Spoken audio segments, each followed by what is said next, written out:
co-founder of Hunter Plastic Surgery, Amber Moncrieff loves to juggle work, community and family, often with multiple projects underway.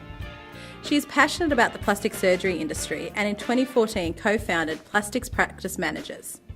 She also has a commitment to the local area, being an active community representative on the City of Newcastle Council's Bathers Way project and volunteering for Jodie's Place, a Hunter-based women's refuge. Welcome, Amber. Thanks so much for joining me. Oh, thank you very much for having me. Could you tell us a little bit about the journey that led you to start your own business?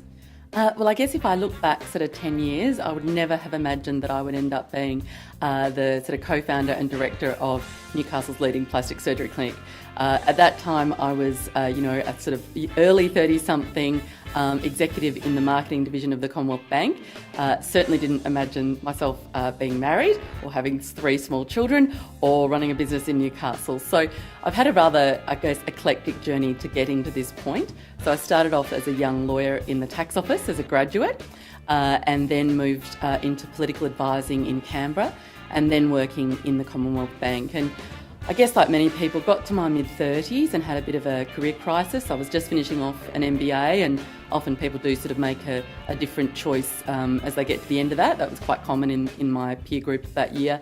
And I was really looking for something with a bit more meaning. And my sort of now husband and I had only recently gotten together, but we'd sort of fast-tracked things, being then in our mid-30s, and we decided to look at an opportunity up here in Newcastle. And that opportunity involved buying a retiring surgeon's practice. And my husband was very keen. He'd sort of studied and trained for the better part of 20 years, and he wanted to really just get going. But I didn't really like what was on offer, and I felt that we could do it better ourselves. And he was not particularly keen to do that. I had no background in medicine, but I backed myself and I backed him, and we set it up together. So, we came up in 2009, we established the practice, and, we really haven't looked back since. What was the original mission for your business, and has it changed at all? I guess not really. It hasn't changed much. The original mission was really playing on the strengths that both my husband, Dr. Nick Moncrieff, and I have. So, Nick's very strong clinically, and I have a strong sort of business background. So when we talk about what the purpose of our practice is, we say it is to make people healthy and happy. And if we can't do both those things, we shouldn't be doing it. So he really obviously focuses on the healthy side, and I focus on the happy side. So looking at our patient experience and making sure it's 5-star. Of course, the tagline changes along the way, and we now talk about our 5-star difference and being the leading clinic, but the core of what we are has not changed. Did you always know you wanted to be an entrepreneur? No. So I didn't grow up necessarily thinking I would run a business in my own right. I guess all the roles, though, that I've had leading up to this point have really given me the skills to do it.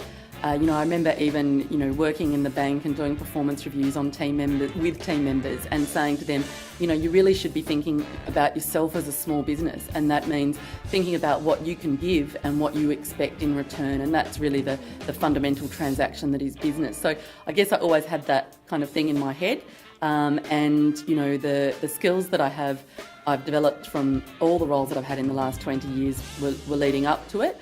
And then ultimately it was just about backing myself and sort of taking a bit of risk and giving it a go. So I didn't necessarily think I'd end up here, but I'm very happy I have. What do you attribute your success to? That's an interesting question. I guess, are you looking at sort of personal success or business success? And when I think about both, they're actually very, very similar. So, we live in a world full of noise and distractions, and if you follow every lead and do everything that you ever could, you don't get really good at anything. So I think number one is focus. So in our business, we are very focused. I've just come from our monthly team meeting, and again, we were talking about our upcoming reviews that we've got, and I was like, remember that these are the things that we were focusing on. So growing your skills, knowing the practice, promoting the practice. So just keep coming back to those core things. So focus is probably the most important thing. The second thing is adaptability. Obviously, we also live in a very changing world, and being able to see opportunities and take advantage of them when they work, and accepting that change is a constant, which I think something I struggle with sometimes. I know other members of my team do, particularly when I say things like 2016 was the year of steadying the ship and sharpening the sword and we'll have no new changes, and we ended up with a new surgeon and going to the cloud, etc. But, you have to be adaptable and looking at the circumstances. And then the third one is collaboration. I do have a very busy life. I have lots of little kids. I'm involved in a lot of different community activities and I run a really big practice. And if I tried to do all that by myself, I would end up dead. And so we have a fantastic team at work. I have a fantastic group of professionals around us that support our business, everything from marketing, accounting, etc. And obviously we have help at home. So those are the three core things. And to finish today, Amber, what local entrepreneur do you find inspiring? So for me, it's someone that I have a professional relationship with. So that's Justin Doyle from Doyle Partners Accounting. And Justin was one of the first professionals that we met in Newcastle. And what I really liked about Justin was he's very plain speaking, but he's innovative. He doesn't take silly chances, which is an important thing when you're looking at an accountant and you want to be able to sleep at night. But obviously you still want someone that is, he is innovative and comes up with good ideas. So they're the things that I like about Justin.